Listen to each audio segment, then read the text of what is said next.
Dr. Amélie Dubois, a brilliant French linguistics professor, moves to Boston after a painful divorce and takes a position at a community college to rebuild her life.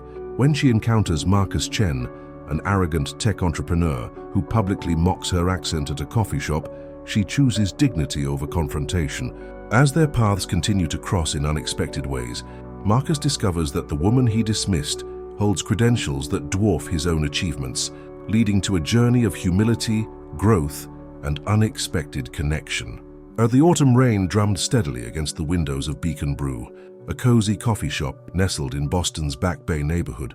The warm amber lighting cast a golden glow over the mismatched vintage furniture, creating an atmosphere that felt both intimate and welcoming. Steam rose from countless cups of coffee as the morning rush of professionals, students, and locals sought their daily caffeine fix before facing another gray October day. Dr. Amélie Dubois stood in line, her fingers nervously adjusting the strap of her well-worn leather messenger bag.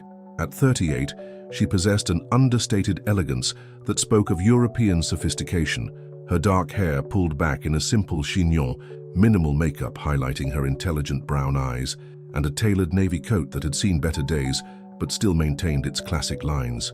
She had been in Boston for only 3 weeks, and everything still felt foreign and overwhelming. "Next," called the barista, a young woman with purple-streaked hair and multiple piercings. Amélie stepped forward, her heart racing slightly.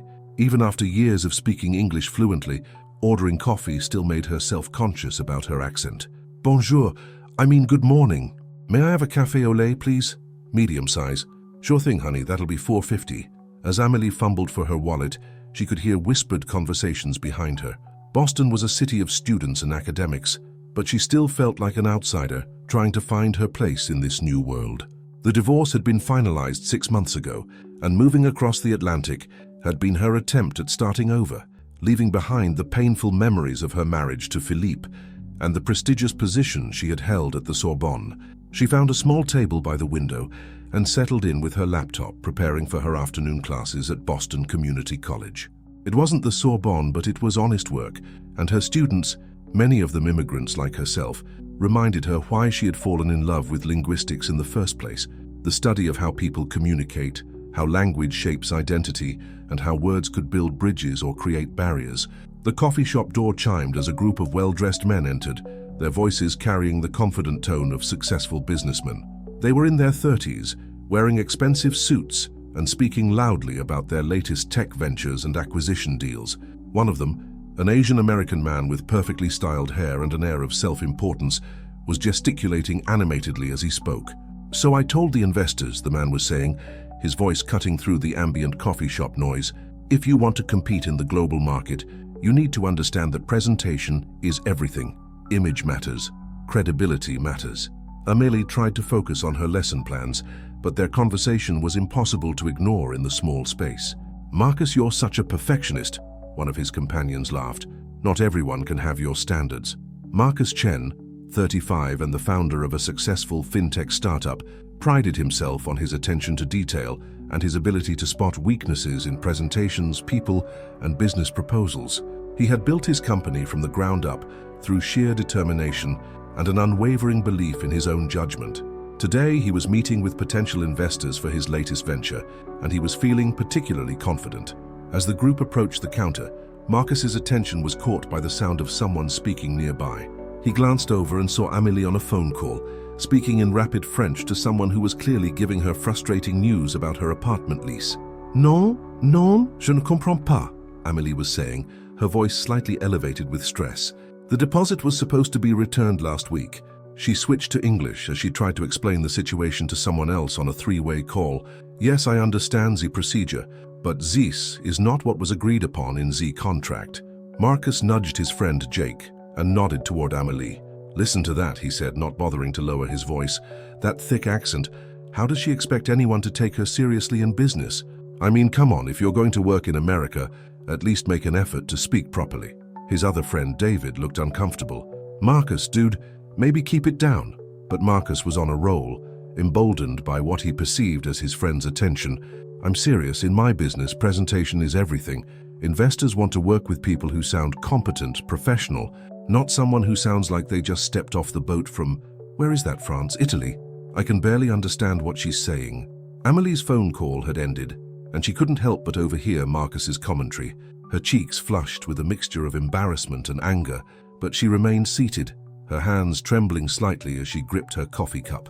She had dealt with prejudice before, sometimes subtle, sometimes blatant, but it never stopped stinging. "I mean, look," Marcus continued, completely unaware that Amelie could hear every word. "If you want to succeed in this country, you need to adapt. You need to sound American. Otherwise, people are going to assume you don't know what you're talking about, regardless of what you actually know." Jake shifted uncomfortably. "Maybe we should order and find a table." "I'm just saying," Marcus pressed on, "credibility starts with how you sound. And that accent, it's not doing her any favors in the professional world. Trust me, I know what I'm talking about." Amelie felt her eyes begin to well up, but she blinked back the tears.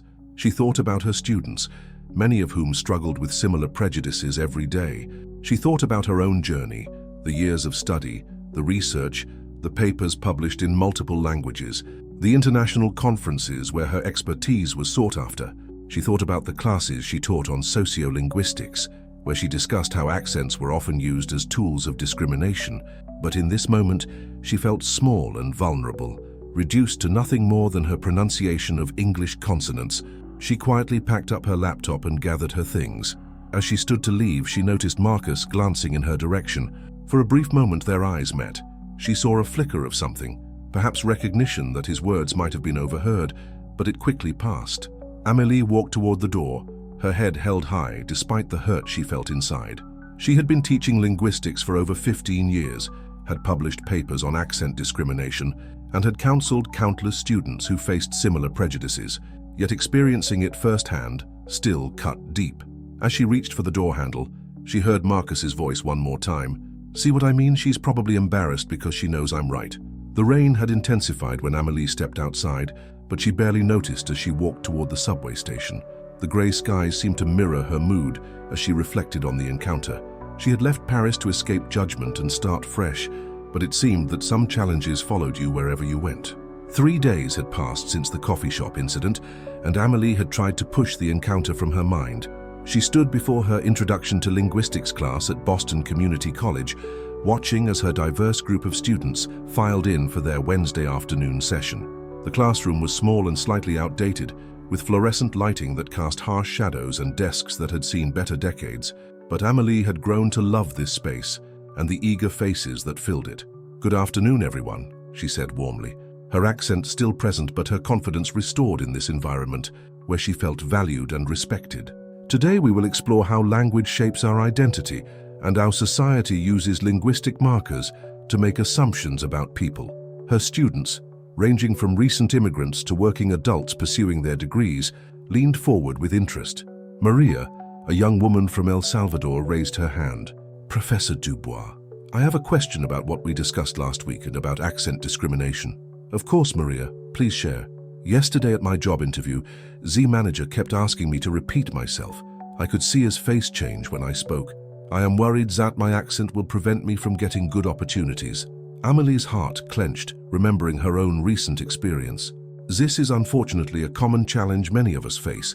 Can anyone else relate to Maria's experience? Several hands went up around the room. James, a soft-spoken man from Nigeria, nodded emphatically. "In my previous job in banking, colleagues would often assume I was less educated because of how I pronounce certain words, even though I have a master's degree in economics."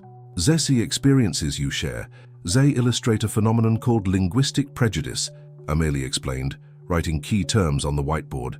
"Research shows that people make judgments about intelligence, competence, and social status based purely on how someone sounds, not on what they actually know or can do."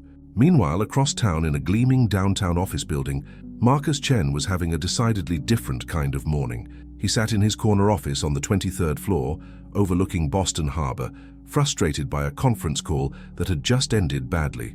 His potential investors from Tech Venture Capital had expressed concerns about his company's expansion plans, specifically questioning whether his team had the international expertise needed to navigate European markets.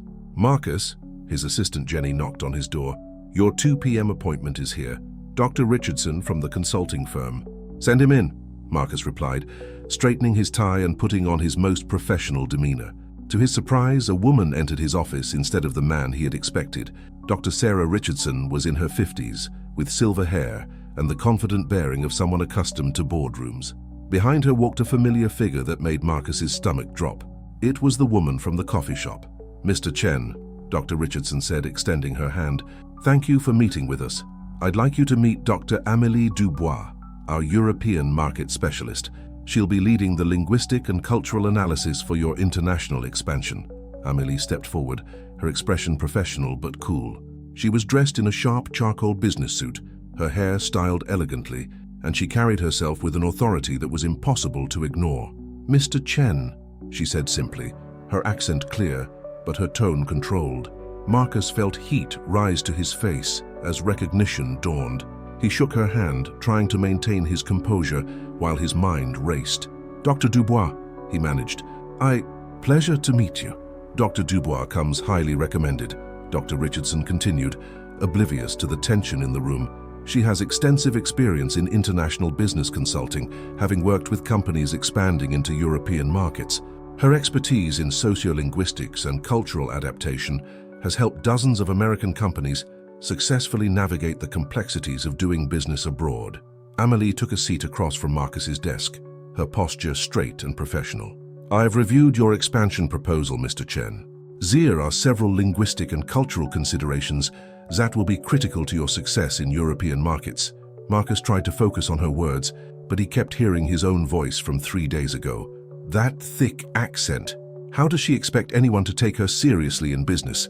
"Your marketing materials, for example," Amélie continued, opening a leather portfolio. "They use several American idioms and cultural references that will not translate effectively.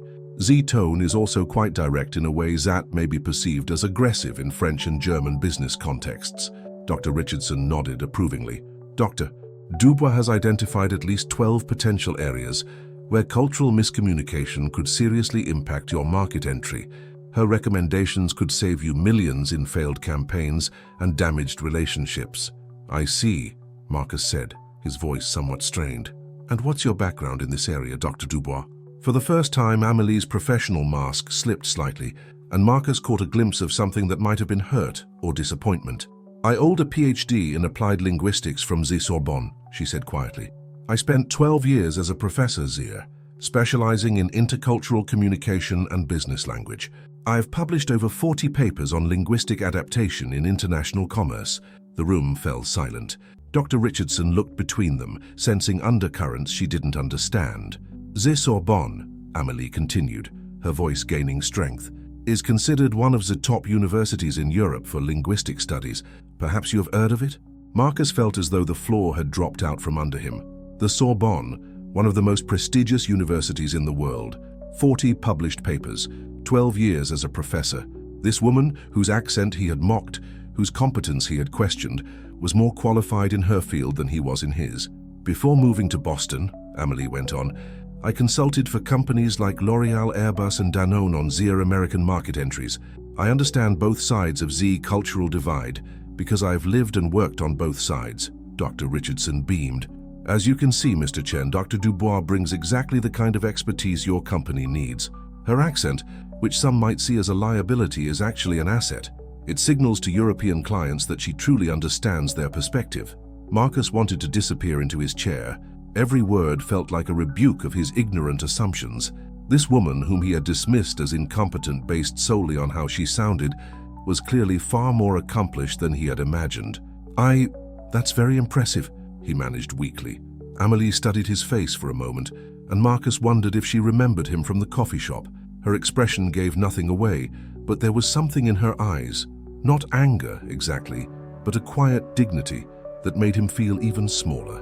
"Shall we discuss the specific challenges your company will face in European markets?" she asked, opening her laptop with practiced efficiency. As the meeting progressed, Marcus found himself genuinely impressed by Amélie's insights and recommendations. She spoke with authority about market dynamics, cultural nuances, and communication strategies that he had never considered.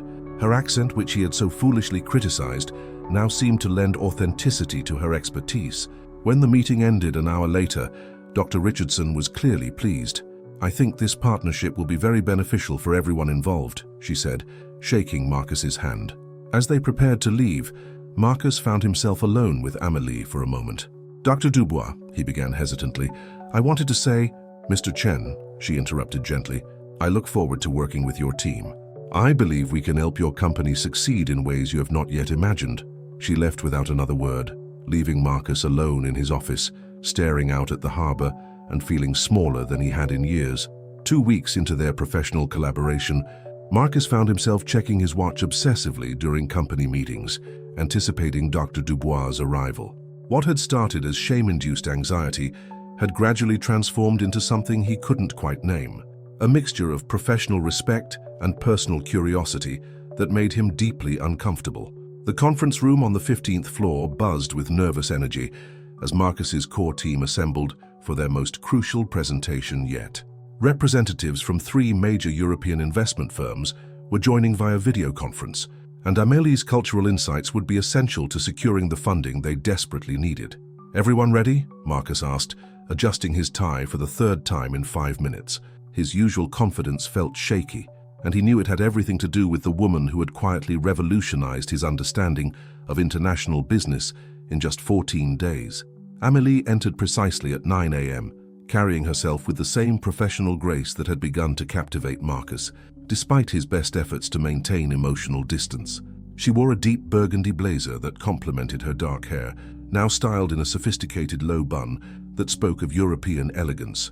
"Good morning, everyone," she said, her accent somehow sounding more musical to Marcus's ears than it had 2 weeks ago. "Are we prepared for Z presentations?" Jake, Marcus's business partner, nodded enthusiastically. "Dr. Dubois, we've implemented all your recommendations about the pitch structure. The cultural modifications you suggested have completely transformed our approach." Marcus watched as Amélie opened her laptop with practiced efficiency, her fingers moving gracefully over the keyboard. He had noticed small details about her lately.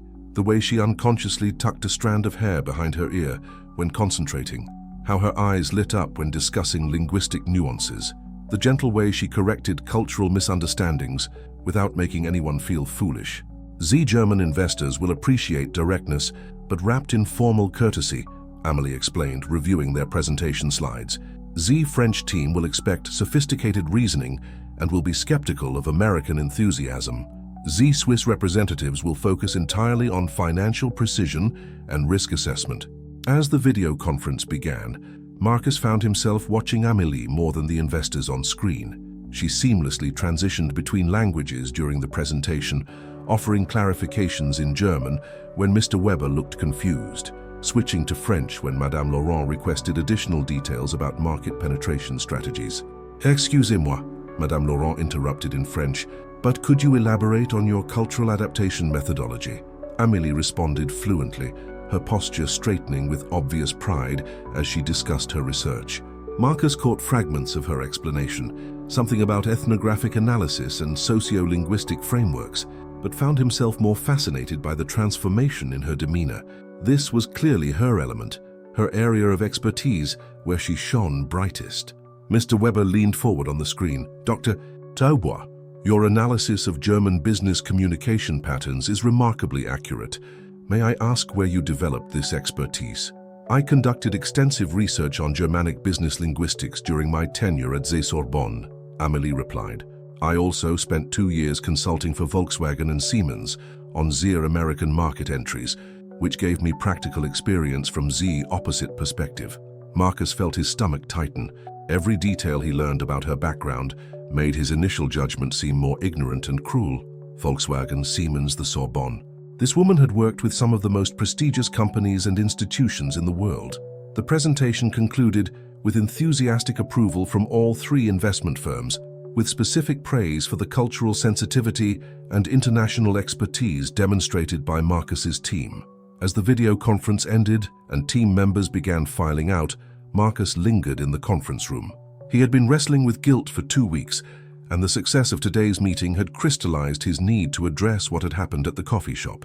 "Dr. Dubois," he said quietly as she packed up her materials, "could I speak with you privately for a moment?" Amélie paused, her intelligent brown eyes studying his face with careful assessment. "Of course, Mr. Chen." When they were alone, Marcus closed the conference room door and turned to face her. His usual corporate confidence had completely evaporated, replaced by the uncomfortable vulnerability of someone about to confess a significant wrongdoing. "I need to apologize to you," he began, his voice unsteady. "2 weeks ago at Beacon Brew coffee shop, I said some things. Terrible things about your accent, about your competence. I didn't know who you were, but that's no excuse. I was completely out of line." Amelie's expression remained neutral, but Marcus caught a flicker of something in her eyes, perhaps surprise that he was addressing it directly. "I remember," she said simply. "You remember?" Marcus felt heat rise to his face. "You knew. During our first meeting, you knew I was the person who—" "Yes." Her voice was quiet but steady. "I recognized you immediately."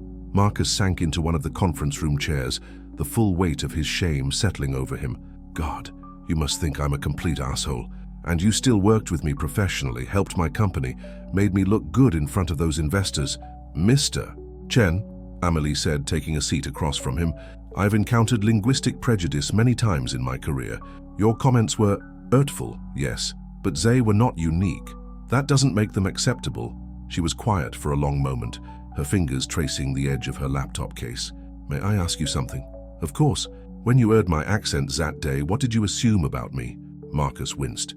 "I assumed you were less educated, less competent. I thought you probably didn't understand American business culture and that your accent would be a liability in professional settings. And now," he looked directly into her eyes, seeing intelligence and dignity that humbled him completely. "Now I realize that you're probably more educated than anyone I know. You speak multiple languages fluently. You've worked with international corporations I could only dream of partnering with, and you understand business culture better than I do. Your accent isn't a liability. It's evidence of your expertise." Amelie nodded slowly. "This is what I try to teach my students at Z Community College. That accents are not deficits. They are assets. They represent knowledge of multiple linguistic systems, cultural adaptability, and often superior cognitive flexibility." "You teach at a community college?" Marcus was surprised. "With your background, couldn't you work at Harvard or MIT?" A shadow passed across her face. "I am rebuilding my life in America, Mr. Chen. Sometimes that means starting over, even when you have accomplished much elsewhere." The pain in her voice was subtle but unmistakable, and Marcus realized there was a story behind her presence in Boston that he didn't understand. He had assumed she was just another consultant, but she was clearly someone who had experienced significant upheaval. "I'm sorry," he said again.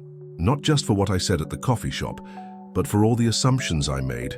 You've been nothing but professional and brilliant, even knowing how ignorant I was." Amelie studied him for a long moment. "Why are you apologizing now, Mr. Chen? You could have simply continued our professional relationship without addressing this." Marcus considered the question carefully. "Because I've spent the last 2 weeks realizing how wrong I was and how much I've learned from working with you. And because," he hesitated, then forged ahead, "because I respect you. A lot. And I wanted you to know that I'm not usually— I hope I'm not as prejudiced as I sounded that day." "Are you not?" she asked quietly. The question hung in the air between them, challenging him to examine himself more deeply than was comfortable. Marcus realized that his apology was just the beginning of a much larger reckoning with his own biases and assumptions. 6 weeks after their confrontation in the conference room, Marcus found himself walking through Boston Common on a crisp November evening, his breath forming small clouds in the cold air. He had been thinking about Amelie constantly, not just professionally but personally. Their working relationship had evolved into something deeper: mutual respect, intellectual stimulation, and an undeniable connection that neither of them had acknowledged aloud. He spotted her sitting alone on a bench near the pond, wrapped in a cream-colored wool coat, staring out at the water with a melancholy expression he had never seen before. In her hands was a letter, and even from a distance he could see her shoulders trembling. Whether from cold or emotion, he couldn't tell. "Dr. Dubois?" he called softly, approaching cautiously. "Amelie?" She looked up, startled, and quickly wiped at her eyes. "Marcus, I did not expect to see you here. Are you all right?" He gestured to the bench. "May I sit?" She nodded, folding the letter carefully and placing it in her purse. They sat in comfortable silence for a moment, watching joggers pass by on the winding paths. "I received news from Paris today," she said finally, her voice barely above a whisper. "My former husband is getting remarried to my research assistant." She let out a bitter laugh. Z-girl was 26 when she started working with me. I taught her everything she knows about sociolinguistics. Marcus felt a surge of protective anger. I'm so sorry, Amelie. Z divorce was finalized 8 months ago, so E has every right. But seeing them together in the engagement photo, she pulled out her phone and showed him a social media post. They look so happy, so young, and I'm here starting over at 38, teaching at a community college instead of the Sorbonne. Marcus studied the photo. Philippe was a distinguished-looking man in his 40s, standing next to a beautiful young woman with blonde hair and a radiant smile. They were posed in front of the Eiffel Tower, looking every inch the perfect Parisian couple. "How left the Sorbonne because of the divorce?" he asked gently. Amelie nodded, fresh tears threatening to spill. "The scandal was difficult. A professor's affair with her student, even though she was a graduate assistant, not an undergraduate.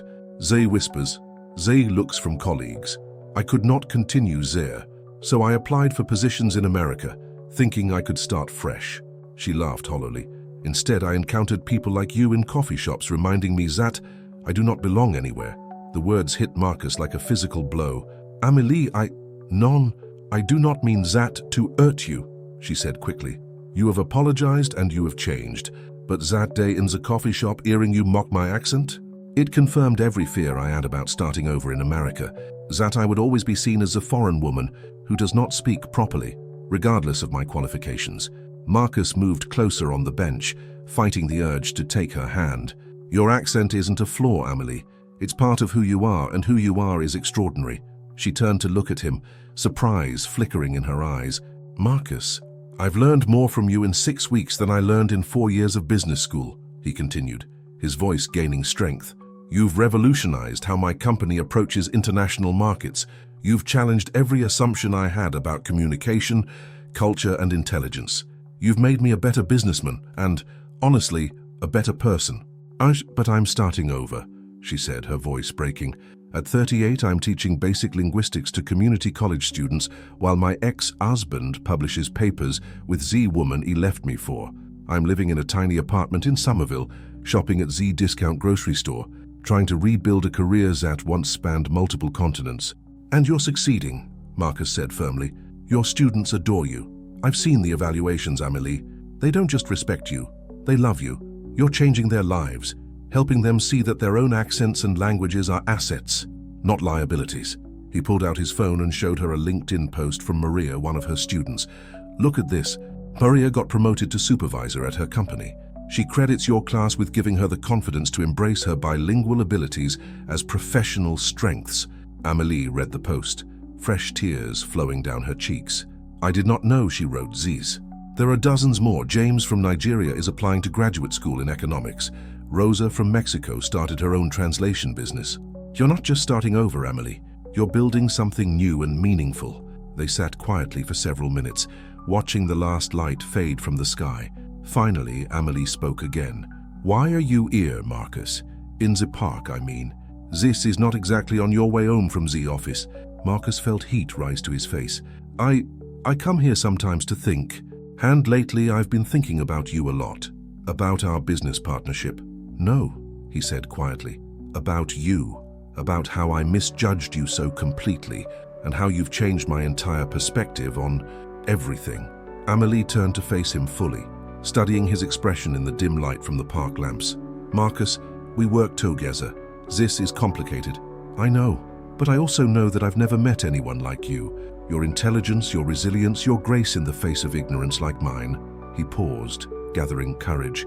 "I'm falling for you, Amelie, and I know I have no right to feel that way given how we met." She was quiet for so long that Marcus began to panic, wondering if he had ruined everything. Then she reached over and took his hand. "You know," she said softly, "that day in the coffee shop I almost left Boston. I thought maybe I'd made a mistake coming here. What made you stay? My students. And then, working with you, seeing how you changed your mind about me, it gave me hope that maybe this country could become home after all." Marcus squeezed her hand gently. "It can be. We can be. Whatever you want us to be." Amelie smiled through her tears, the first genuine smile he had seen from her all evening. "I would like that very much. But slowly, I am still healing. As slowly as you need," Marcus promised. "I'm not going anywhere." As they walked out of the park together, Marcus realized that his initial prejudice had nearly cost him the chance to know the most remarkable woman he had ever met. Amelie's accent, which he had once mocked, now sounded like music to his ears, the sound of intelligence, resilience, and a heart brave enough to love again, despite past betrayals.